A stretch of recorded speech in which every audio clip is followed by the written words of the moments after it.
அஸ்ஸலாமு அலைக்கும் வரஹ்மத்துல்லாஹி வபரகாத்துஹு. அல்ஹம்துலில்லாஹி ரப்பில் ஆலமீன். வஸ்ஸலாத்து வஸ்ஸலாமு அலா ரசூலில்லாஹி வ ஆலிஹி வ ஸஹ்பிஹி அஜ்மாயின். கண்ணியத்திற்கும் பெருமதிப்பிற்கும் உரிய எல்லாம் வல்ல அல்லாஹுவின் நல்லடியார்களே,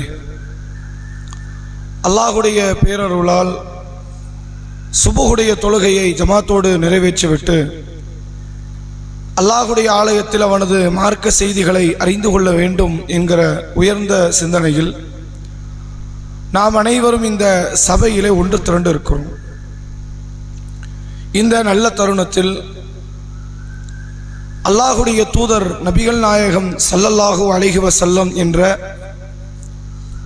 மனிதகுலத்திற்கான கியாமத்து நாள் வரை வரக்கூடிய மக்களுக்கு முன் உதாரண வாழ்க்கையை வாழ்ந்து காட்டிய அந்த பெருமானார் அவர்களுடைய நற்பண்புகளை, நல்லொழுக்கங்களை, சீரிய சிந்தனை மிக்க அவருடைய வாழ்வை எத்தனையோ பல தரப்பு மக்கள் புகழாரம் சூட்டக்கூடிய நிகழ்வை நாம் பார்க்கிறோம்.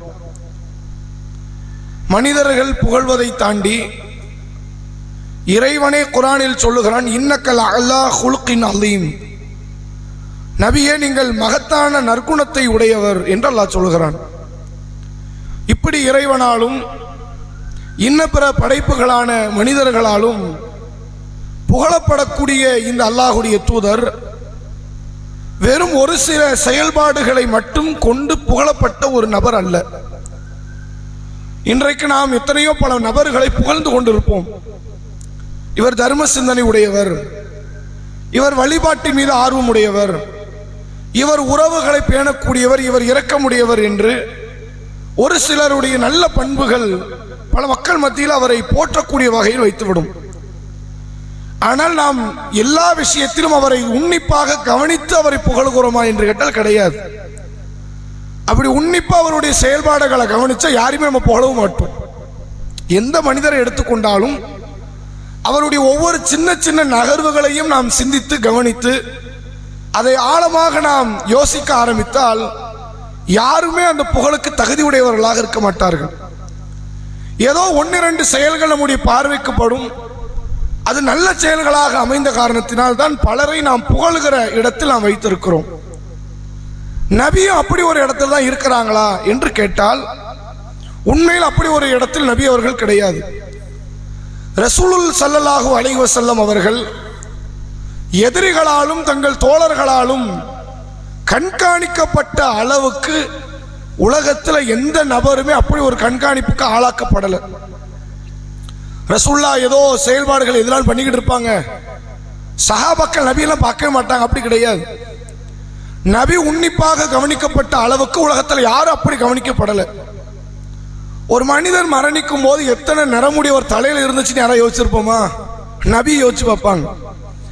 நபி மரணிக்கும் போது அவருடைய தலையிலும் தாடியிலும் இத்தனை நரைமுடிகள் இருந்து நாங்கள் பார்த்திருக்கிறோம் அப்படிம்பாங்க. ரசூலுல்லாஹ் என்ன ஆடை உடுத்தினாங்க, எப்ப அவர்கள் புது ஆடை அணிந்தார்கள் என்பது ஹதீஸில் இருக்குது. நபி அவர்கள் எந்த உணவை தன் வாழ்நாளை விரும்பி சாப்பிட்டாங்க, எதை விரும்பி சாப்பிடலன்னு ஹதீஸ் இருக்கு. நபி அவர்களுக்கு விருப்பத்துக்குரிய பொருள் எது, விருப்பமற்ற பொருள் எது என்பது ஹதீஸில் இருக்கு. நபி அவர்கள் எந்த உணவுப் பொருளை தன் வாழ்நாள பார்த்ததே கிடையாது, ஹதீஸில் இருக்கு. நபி அவர்களுடைய தூங்கும் நேரம் எது, நபி அவர்கள் விழித்திருக்கும் நேரம் எது, நபியை எந்த நேரத்தில் எங்க போன பார்க்க முடியும் என்று எல்லாவற்றையுமே துல்லியமாக கணக்கிட்டு பார்க்கிற அளவிற்கு சஹாபாக்கள் இருந்தார்கள். அதே போன்று நீங்கள் எதிரிகளை எடுத்துக்கொள்ளலாம். அது மக்காவில் வாழும் பொழுது குறைஷி மக்களை எடுத்துக்கொண்டாலும் சரி, மதீனாவில் வாழும் பொழுது யூத மக்கள் நயவஞ்சகர்களை எடுத்துக்கொண்டாலும் சரி, நபி அவ்வளவு தூரம் கண்ணில் விளக்கெண்ணெய் ஊற்றி பார்த்துக்கிட்டே இருந்தாங்க. ஏதாவது குறை வராதா இவர்கிட்ட, குறை எதுவுமே இல்லைன்னா அதையே ஒரு குறையா சொல்லுவாங்க. குறை எதுவுமே இல்லை, எந்த தப்புமே இல்லையே, ஒருவேளை ஒரு மனுஷன் இல்லையோ வானவரோ, அதையே ஒரு குறையாக்குவாங்க. ரசூலுல்லாஹ்ட்ட என்ன பிரச்சனை வரும்னு தோண்டிக்கிட்டே இருந்தாங்க. எதுவுமே பிரச்சனை இல்லை அப்படிங்கும் போது சமுதாய கலாச்சாரத்துக்கு விரோதமா இந்த காரியம் இருக்குன்னு அதை ஒரு குற்றச்சாட்டு ஆக்கினாங்க. நபி அவர்கள் தன் வளர்ப்பு மகன் ஸைத் ரலியல்லாஹு அவர்களுடைய மனைவி ஸைனப் ரலியல்லாஹு அன்ஹாவை அந்த செய்து விவாகரத்து செய்தவுடன் ரசூல்லா திருமணம் முடிக்கிறாங்க. பாத்தீங்களா, இந்த முகமத மகனுடைய மனைவி மருமகளையே கல்யாணம் முடிக்கிறான்னு அதை ஒரு குற்றச்சாட்டு ஆக்குறாங்க. அதே மாதிரி பார்க்கலாம், நபி அவர்களுடைய மனைவிமார்கள் ஏறத்தாழ 11 பேர். ஒரு அம்மையார் ஆரம்ப காலத்தில் மௌத்தாயிட்டாங்க. ஒரு 10 பேர் இருக்கிறாங்க. இந்த மனைவிமார்களுடைய கண்காணிப்பை நீங்க பாத்தீங்கன்னு வைங்க, அது மாதிரியான கண்காணிப்பு இருக்காது. ரசூலுல்லாஹ் எந்த மனைவி வீட்டுல இருந்து எதை சாப்பிட்டுட்டு வராங்கன்னு யோசிச்சுக்கிட்டு இருப்பாங்க. ஓ, தேன் சாப்பிட்டு வராங்களா, அப்ப இனிமே தேனை பிடிக்கலன்னு உங்க மேல துருவாட வீசுன்னு பேசிடுவோம். நாங்க ஒரு சின்ன சின்ன விஷயத்தை கூட நபி நோட் பண்ணிக்கிட்டே இருந்தாங்க. இப்படி நோட் பண்ணி ரசூலுல்லாஹ்ட்ட குறை வரலன்னு என்ன அர்த்தம் தெரியுமா? குறை இல்லைன்னு அர்த்தம். நம்மளை யாரும் அப்படி நோட் பண்ணல. நம்மள அப்படி நோட் பண்ணியிருந்தா 1000 குறை ஒரு நாளைக்கு எடுக்கலாம். இவர்கிட்ட இன்னென்ன பிரச்சனை இன்னைக்கு மட்டும் பார்த்தோம் அப்படின்னு சொல்லலாம். எல்லா நபர்கள்ட்ட இப்படி தப்பு உண்டு. ரசூலுல்லாஹ்வை இவ்வளவு தூரம் உன்னிப்பாக மனைவிமார்கள், பிள்ளைகள், சஹாபாக்கள், சஹாபிய பெண்மணிகள், மக்காவள குறைஷிகள், மதீனாவள நயவஞ்சகர்கள், யூத கிறிஸ்தவர்கள் இவ்வளவு பேர் உன்னிப்பாக இவற்றை ஒரு குறை வந்துடாதா? சஹாபாக்கள் இவற்றை என்ன செயல் வந்தாலும் செய்யணும்ன்ற எதிர்பார்ப்போடு பார்க்கிறாங்க. எதிரிகள் இவற்றை எது வந்தாலும் அதை குறைப்படுத்தணுங்கிற எதிர்பார்ப்போடு பார்க்கிறாங்க. அப்படி பார்த்தும் ஒரு குறைய கூட இவர்களால் கண்டுபிடிக்க முடியலை என்றால் இவர்கிட்ட குறைய கிடையாதுன்னு அர்த்தம். அதனால தான் அல்லாஹ் திருக்குர்ஆனில் சொல்லுகிறான், இன்னக லஅலா குலுகின் அதீம், நபியே நீங்கள் மகத்தான நற்குணத்தில் இருக்கிறீர்கள். ஃபபிமா ரஹ்மத்தி மினல்லாஹி லின்த லஹும், இறை அருளால் தான் நீங்கள் மக்களிடத்தில் நளினமாக நடக்கிறீர்கள். வலவ் குன்த ஃபல்லன் கலீலல் கல்ப் லன் ஃபத்து மின் ஹவுலிக, நீங்கள் ஒருவேளை கடின உள்ளம் கொண்டவராக இருந்திருந்தால் இந்த மக்கள் உங்களை விட்டு ஓடி இருப்பார்கள் என்று அல்லாஹ் சொல்கிறான். அப்படி ரசூலுல்லாஹ் சின்ன சின்ன விஷயங்கள்ல கூட அவர்கள் கண்காணிக்கப்பட்டார்கள் என்பதற்கு ஒரு சில உதாரணங்களை நீங்க பார்க்கலாம். ஒரு முறை நபி அவர்கள் ஆயிஷா ரலியல்லாஹு அன்ஹாவுக்குரிய அந்த அறையில இருக்கிறாங்க, படுத்து கிடக்கிறாங்க. பகலுடைய வேளை. ரசூலுல்லாஹ்வுடைய ஆடை கொஞ்சம் விலகி முட்டுக்காலும் தொடையினுடைய கீழ்ப்பகுதி தெரிகிற அளவுக்கு இருக்குது. கொஞ்சம் ஆடை விலகி இருக்கு, கீழாடை ரொம்ப பெரிய அளவில் இல்லை, கொஞ்சம் தொடையினுடைய ஒரு சிறு பகுதி தெரியுது. ரசூலுல்லாஹ்வை சந்திப்பதற்கு அபூபக்கர் ரலியல்லாஹு அன்ஹு வராங்க. ரசூலுல்லாஹ் என்ன பண்றாங்க, அனுமதி கொடுக்குறாங்க, உள்ள கூப்பிடுறாங்க, சில விஷயத்தை பேசுறாங்க, அனுப்பி வச்சுட்டாங்க. பிறகு உமர் ரலியல்லாஹு அன்ஹு வராங்க, அனுமதி கொடுக்குறாங்க, பேசுறாங்க, அனுப்பியாச்சு. மூன்றாவதாக உஸ்மான் இப்னு அஃபான் ரலியல்லாஹு அன்ஹு அவர்கள் வருகிறார்கள். ரசூலுல்லாஹ் உடனே என்ன பண்றாங்க, எழுந்து ஆடையை சரி பண்ணிட்டு கூப்பிடுறாங்க. இது சாதாரண காமனான ஒரு காரியம். இதையெல்லாம் யாராவது உட்கார்ந்து கவனிப்பாங்களா? ஆயிஷா நகி இவ்வளோத்தையும் பார்த்துக்கிட்டு இருக்கிறாங்க. பார்த்துட்டு கேட்குறாங்க, அல்லாஹ்வுடைய தூதரே, என் தந்தை வந்தார், உமர் ரலியல்லாஹு அன்ஹு வந்தாங்க, அப்பெல்லாம் ஆடையை சரி பண்ணாத நீங்க உஸ்மான் வந்த போது என் ஆடையை சரி பண்ணீங்க. நம்ம இப்படி ஒரு நிகழ்வை பார்த்து நம்ம என்ன நினைப்போம், அந்த 2 நேரத்தில் ரசூலுல்லாஹ் கவனிக்கல போல, இப்ப கவனிச்சிருக்காங்க, ஆடையை சரி பண்ணியிருப்பாங்க, நம்ம இப்படிதான் நினைப்போம். ஆனா எவ்வளவு உன்னிப்பா ரசூலுல்லாஹ் கண்காணிக்கப்பட்டாங்கிறத பாருங்க. 2 பேருக்கு நீங்க ஆடையை சரி பண்ணல, 3ஆவதவருக்கு ஆடையை சரி பண்றீங்க, என்ன காரணம்? அப்ப ரசூலுல்லாஹ் தெளிவுபடுத்துறாங்க, உஸ்மான் ரலியல்லாஹு அன்ஹு அவர்கள் அதிக வெட்க உணர்வு உடையவர். அவரை பார்த்து வானவர்கள் வெட்கப்படுறாங்க, வானவர்களே வெட்கப்படுறாங்க, நானும் வெட்கப்பட்டேன் நாங்க ரசூலுல்லாஹ். சின்ன விஷயம், ஆனா இதை கூட அவர்கள் உன்னிப்பாக கவனித்தார்கள். அதே போன்று நீங்கள் பார்க்கலாம், ரசூலுல்லாஹ்வுடைய காலத்துல சஹாபாக்கள் நபி அவர்களுடைய நடை உடை பாவனைகளை கணக்கெடுத்துக்கிட்டே இருப்பாங்க. ரசூலுல்லாஹ் என்னைக்கு சோகமா இருப்பாங்க, எப்ப இருப்பாங்க, சோகத்துல என்ன செய்வாங்க, அது அவர்களுக்கு தெரியும். ரசூலுல்லாஹ்வுடைய முகத்தை வைத்தே அவர்கள் அடையாளம் கண்டு கொள்வார்கள். ரசூலுல்லாஹ் இப்ப கோபத்தில் இருக்கிறாங்க, சோகத்தில் இருக்கிறாங்க. ஒரு முறை ஆயிஷா ரலியல்லாஹு அன்ஹா ஒரு ஆணுக்கிட்ட உட்கார்ந்து வீட்டில் பேசிக்கிட்டு இருக்கிறாங்க. தன்னுடைய ரசூலுல்லாஹ்வுடைய வீட்டில் தனக்குரிய அறையில பேசிக்கிட்டு இருக்கிறாங்க. ரசூலுல்லாஹ் உள்ள நுழைகிறாங்க, நுழைஞ்ச உடனே முகம் இப்படி மாறுது. ஆயிஷா ரலியல்லாஹு அன்ஹா அறிந்து கொள்கிறார்கள், அல்லாஹ்வுடைய தூதர் அவங்க நம்மள கோவப்படுறாங்க. உடனே ஆயிஷா நாயகி சொல்றாங்க, அல்லாஹ்வுடைய தூதரின் பால் குடி சகோதரர். ஆயிஷா ரலியல்லாஹு அன்ஹா ரசூலுல்லாஹ் சொல்றாங்க, ஆயிஷாவே, பால் குடி சகோதரா என்பதை நீங்க கொஞ்சம் தெளிவுபடுத்திக்கணும் எப்போதுமே. ஏன்னா அந்த உறவு மட்டும் நமக்கு தெரியாது, கூட பிறந்த உறவு தெரியுமா இல்லையா? நம்ம தகப்பனார் பெற்ற பிள்ளைகள் தெரியும், தாயார் பெற்றெடுத்த பிள்ளையை தெரிஞ்சிடும். நம்ம உடன்பிறப்புகள் யாரும் தெரியும், பால்குடி உறவு தெரியாது. அதை கொஞ்சம் தெளிவுபடுத்திட்டு நீங்க பழகுங்க என்பதை நபி அவர்கள் கோபப்பட்டார்கள் என்பதை நபியினுடைய முகத்தை வைத்தவர்கள் அடையாளம் கண்டு கொள்கிறார்கள். ரசூலுல்லாஹ்வுடைய சின்ன சின்ன செயல்பாடுகள். அதே போன்று நபி அவர்களை பற்றி எதிரிகளுடைய பேச்சுக்களை நீங்க பார்க்கலாம். ஹெர்குலிஸ் என்ற ஒரு மன்னர் பைசாந்திய பேரரசை ஆட்சி செய்து கொண்டு இருந்த ஒரு மன்னர். பிற்காலத்தில் ரசூலுல்லாஹ்வுடைய மரண நெருக்கம், பல நாடுகளுக்கு தூதுத்துவத்தின் மூலமாக கடிதங்கள் போகுது, ஹெர்குலிஸ் சிட்டி போகுது. அவர் அந்த கடிதத்தை வாங்கி படிச்சு பார்த்துட்டு புதுசா ஒரு இறை தூதர் வந்திருக்கிறாரா, அப்ப டேஞ்சர் ஆச்சே, அது உண்மைனா கட்டுப்படணும், பொய்னா அந்த ஆளை அழிச்சு விட்டுறணும், இல்லைன்னா பெரிய குழப்பத்தை பண்ணிட்டு போயிருவாரு. உண்மையா பொய்யான்னு தெரிந்து கொள்ளணும் என்பதற்காக நபி அவர்களை பற்றி யாராவது அடையாளம் சொல்வதற்கு விளக்கம் தருவதற்கு ஊர்ல இருக்கிறாங்களா அப்படின்னு பார்க்கறாங்க. அந்த நேரம் தான் டமாஸ்கஸ் சந்தைக்கு வியாபார பொருட்களை விற்பதற்காக அபூ சுஃபியானும் அவருடைய கூட்டம் போயிருக்கிறாங்க. அப்போ ஒரு காஃபிர். அபூ சுஃபியான் இஸ்லாத்துக்கு வரல, இன்னும் மக்கா வெற்றி நடக்கல. மக்கா வெற்றி வேலையில் தான் அபூ சுஃபியான் இஸ்லாத்துக்கு வராரு. அப்ப அபூ சுஃபியானும் அவருடைய ஆட்களையும், இவங்கெல்லாம் மக்காவாசின்னு தெரிஞ்சிருச்சு, எல்லாத்தையும் அள்ளி போட்டு கொண்டு வந்தாச்சு தன் கோட்டைக்கு. கொண்டு வந்து விட்டு ஹெர்குலிஸ் கேட்கிறார், உங்களில் யாராவது முகம்மது தன்னை தூதர் என்று அழைத்துக் கொண்டிருக்கிறார், ஒருத்தர் மக்கால இருந்து வெளியே போயிருக்கிறாரு, அவருக்கு நெருங்கிய உறவுக்காரர் யாராவது இந்த கூட்டத்தில் இருக்கிறீங்களான்னு கேட்கிறார் ஹெர்குலிஸ். அபூ சுஃபியான் என்ன பண்றாரு, நான் தான் நெருங்கி, ஏன்னா அந்த கூட்டத்தில் நான் மட்டும் தான் ரசூலுல்லாஹ்க்கு நெருங்கிய நபர், இவர் தான் பிற்காலத்தில் அறிவிக்கிறார் அந்த செய்தியை. அவங்க முன்னாடி வராங்க. அப்ப சில கேள்விகளை அபூ சுஃபியான்ட்ட ஹெர்குலிஸ் கேட்கிறார். நான் சில கேள்வி அபூ சுஃபியான்ட்ட கேட்பேன், நீங்கெல்லாம் அவர் ஊருக்காரர், உங்க எல்லாருக்கும் முகமதை பத்தி தெரியும், இவர் பொய் சொன்னாருன்னா பின்னாடி இருந்து நீங்க காட்டி கொடுத்துருங்கன்னு அபூ சுஃபியான் ஆட்களையே அபூ சுஃபியானுக்கு எதிராக ஹெர்குலிஸ் ஆக்குறார்.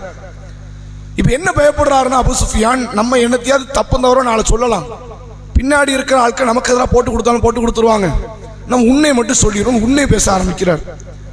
அப்ப ரசூலுல்லாஹ்வை பற்றி அவர்கள் கேள்வி கேட்கிறாங்க. சின்ன சின்ன விஷயங்கள், ரொம்ப பெரிய காரியம்லாம் கிடையாது. நபி அவர்களுக்கு எத்தனை மனைவி, எத்தனை பிள்ளை, அப்படி கேட்கல, அதெல்லாம் அப்பட்டமா தெரிகிற நிகழ்வு. நபி அவர்கள் என்றைக்காவது பொய் சொல்லி நீங்க பார்த்திருக்கிறீங்களான்னு கேட்கிறாங்க. நாங்க அவரோடு இருந்த காலத்துல அவர் பொய் சொன்னதே கிடையாது. இவ்வளவு தூரம் அழுத்தம் திருத்தமா உறுதியா ஒருத்தர் சொல்றார். 53 வருஷம் நபி அவர்கள் மக்கால இருந்திருக்கிறாங்க.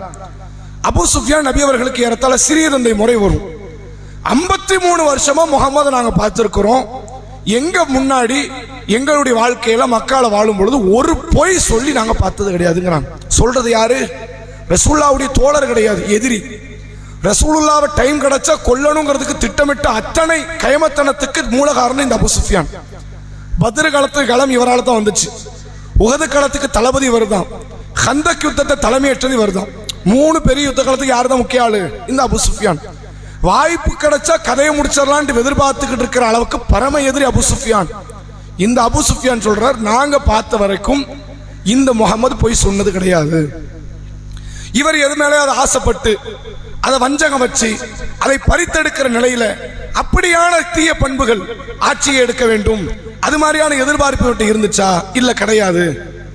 அந்த நேரத்தில் அபூ சுஃபியான் சொல்கிறார், நபி மேல எனக்கு குறைன்னு சொல்றதுக்கு ஒன்னே ஒன்னு இருந்துச்சு, அது குறை கிடையாது, எனக்கு அதை தவிர வேற வழியும் கிடையாது. என்ன தெரியுமா? இதுவரைக்கும் நபி அவர்கள் அந்த முகம்மது வாக்குறுதி மீறினது இல்லை. இப்போ ஒப்பந்தம் போட்டிருக்கிறோம், ஹுதைபியா உடன்படிக்கை, அதுல மீறுவாரான்னு எனக்கு தெரியாது. இந்த வார்த்தையை சொல்றதை தவிர அவர் மேல பழி சொல்ல ஒண்ணுமே இல்லைங்கிறார்.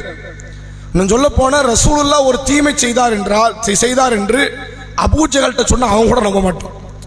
நபி கொள்கை விஷயத்துல தடம் புரண்டான்னு சொல்லி ஏத்துக்கிறேன், நபி கடவுள் விஷயத்துல மக்களை ஏமாற்றாரு சொல்லி ஏத்துக்கிறேன், அதை நானே சொல்லிக்கிட்டு இருக்கிறேன். நபி ஒழுக்கத்தை தப்புன்னு சொல்ல நான் ஏத்துக்க மாட்டேன். நபி போய் சொன்னார், ஏமாத்தினார், திருடினார், இப்படி சொல்லாத நான் அதை நம்ப மாட்டேன்.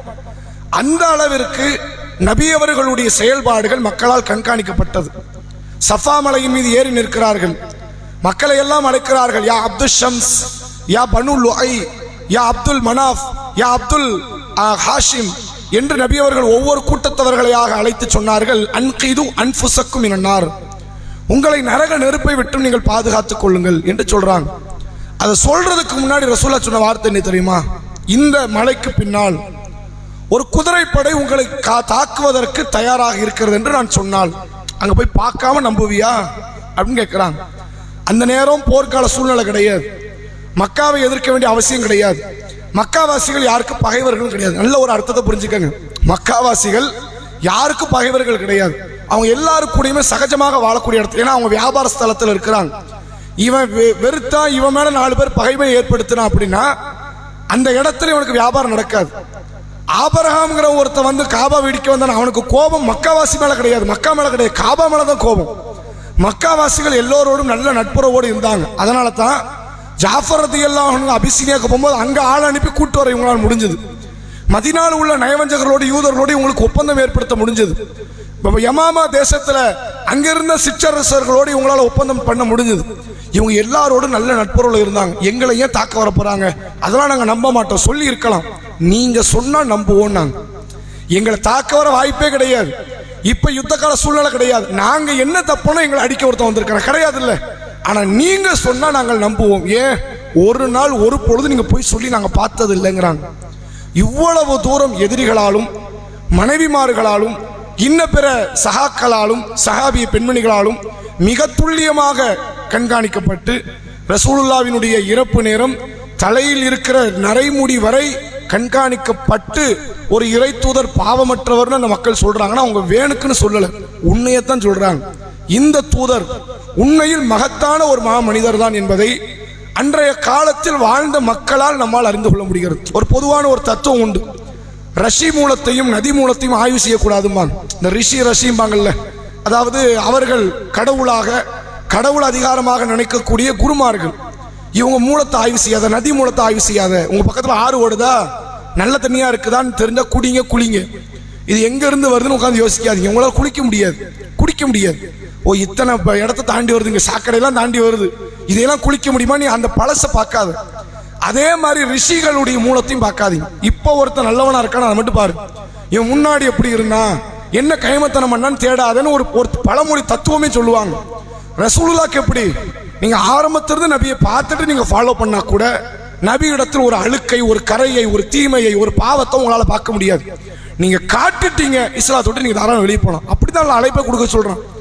நபியே நீங்கள் சொல்லுங்கள், நான் உங்களோடு எத்தனை ஆண்டு காலம் வாழ்ந்திருக்கிறேன், அஃபலா தாக்கீலூன், நீங்கள் சிந்திக்க மாட்டீங்களான்னு கேட்டுட்டு அந்த மக்களை இஸ்லாத்தை கூப்பிடுங்கன்னாங்க. ரசூலுல்லாஹ்வுடைய மக்காவில் வாழ்ந்த பெரும்பான்மையான மக்கள் இஸ்லாத்தை ஏற்றது குர்ஆனை வச்சோ அல்லாஹ் ஒரு கடவுள் சிந்திச்சோ அறிவியல் ஆற்றலை வச்சோ கிடையாது. அவங்க எதை வச்சு வந்தாங்க, இவர் போய் சொல்லி நான் பார்த்ததில்லை, இவர் எதை சொன்னால் உண்மை என்று நம்பி வந்தாங்க. அப்படிப்பட்ட அளவிற்கு மிக கண்ணியத்தின் உச்சத்தில் வாழ்ந்த ஒரு மகத்தான மாமனிதர் அல்லாஹ்வுடைய தூதர் என்பதை செய்தியின் வாயிலாக நம்மால் அறிந்து கொள்ள முடிகிறது. அப்படிப்பட்ட அந்த இறை தூதருடைய வாழ்க்கையின் அடிப்படையில் நம்முடைய வாழ்வையும் அல்லாஹ் அமைக்க வேண்டும் என்ற பிரார்த்தனையோடு என்னுடைய இந்த சிற்றுரை நிறைவு செய்கிறேன். வாஹிரு தஅவானா அல்ஹம்துலில்லாஹி ரப்பில் ஆலமீன். அஸ்ஸலாமு அலைக்கும் வரஹ்மத்துல்லாஹி வபரகாத்துஹு.